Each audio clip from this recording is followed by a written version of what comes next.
Indians in general are high efficient people with high pressure as works.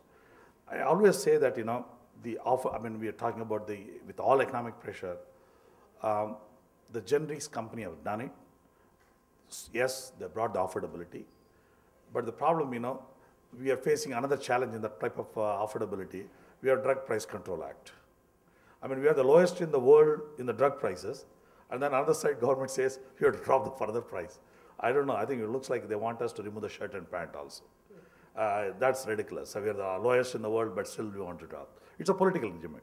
But I think as an entrepreneurs in this country are very clear that most efficient. Look at my salary. You'll be 1/10 of the GSK vice president salary. Okay? Take one example by example. So even you look at the productivity of individual.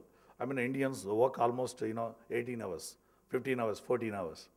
Okay, and they work all 6 days in a week, not even 7 days, 6 days in a week.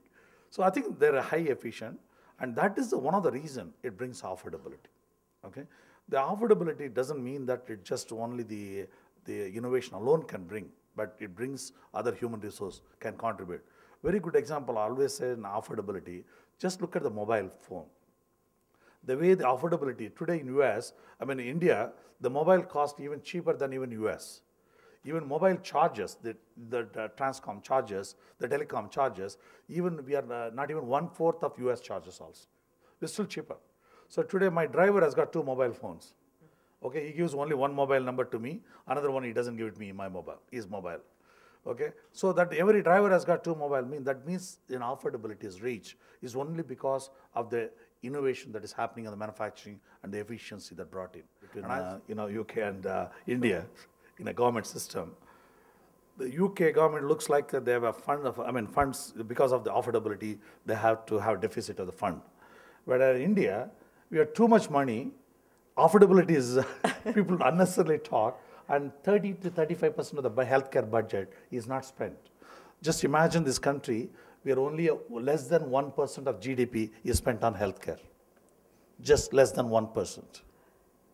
I think UK is around 15, 16% of the GDP. Something like that. Yeah. Around that percentage. 1% of GDP, not even 1%. Out of that, even 25 to 30% of the money is not spent end of the year. Amazing. So then we are talking about affordability. So very, contrast characters of these two societies in a way. Bottle cost is more expensive than any drugs of this country. Cheaper than this one, water bottle cost. Then what are we talking about affordability? I just don't understand this.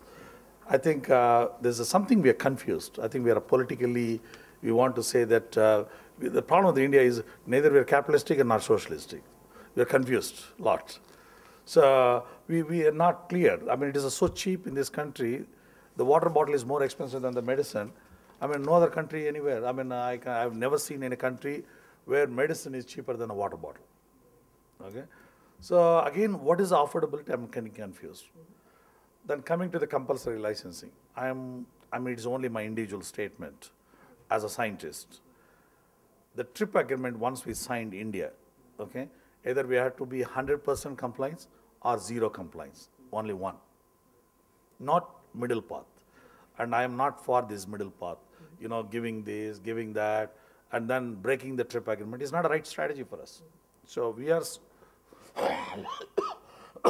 I'm sorry, we have to be total compliance of the TRIP agreement. Or we don't want 100% 0 compliance of TRIP, yes, we should go for it. Either way is fine. But that political decision has to confuse. I think again, we're getting confused. The affordability is saving 500 people, yes, is important, but then that can be done if we don't have money. But we have money in the country. But then we are not channelizing those money to go into that direction.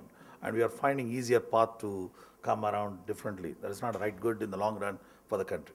The many other government does is negotiate the price on the volumes. And it happens in the US on volume basis.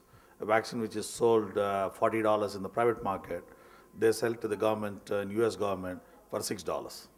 So that's the difference, $6 and $40. And it is possible to do that type of a strategy. When you put that type of strategy, you can be aggressive in bargaining the prices. And you have to put that, if you don't give it at that price, we are going to put a compulsory licensing. You can negotiate. There's a way of negotiation. I think we are not good in negotiation. You know, the Indians are a culturally problem. We get emotion and business, we connect both. So we get into complex. So I think one can negotiate that type of strategies, and without that thing, nothing will happen. So we're in the global marketplace, and that's one. And your second question is to ask, how do you come around differently? I can tell you honestly, Indian scientists are brilliant, and if you call 100 or 20 scientists, top people, hey, the country has got this problem, and can you develop an alternative strategy without violating a patent? Can you come around this, and I want the same solution? Can it happen? I'm telling all the 3 academic institutes, 3 or 5, 6 industries should work together, and I want it to happen. If they put that type of strategies, it will work. This money going in without proper direction is also no use. You can't prioritize in a country of this size. It's a very difficult to prioritize. It's individual driven, scientific driven, and market driven. Everything is driven by the society. So it's very difficult to have a societal prioritization. So again, your political lobby starts. Each one will start, why that is important, that's not important. Indians are very good and argumentative. They can argue in every direction, so that's a problem. So you can't have it. It's the only angel investor. Problem is the angel investor in this country. We are more real estate driven country. We want every penny we want to put in either in the real estate or in the stock market or something like that. That's the problem with this country. Even somebody made money, can he put some sort of technology which is passionate about something, some helping some entrepreneurs and some developing some technology which can reach a common CSR responsibility. If that type of concept is integrated, is not only money comes from an angel investor, his expertise also comes along with that.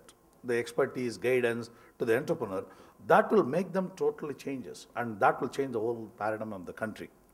But a problem is Indian investors, Indian people mind, I want to buy this hotel, I want to buy the next hotel, I want to buy everything, Bombay one hotel, I want to buy everything in the real estate.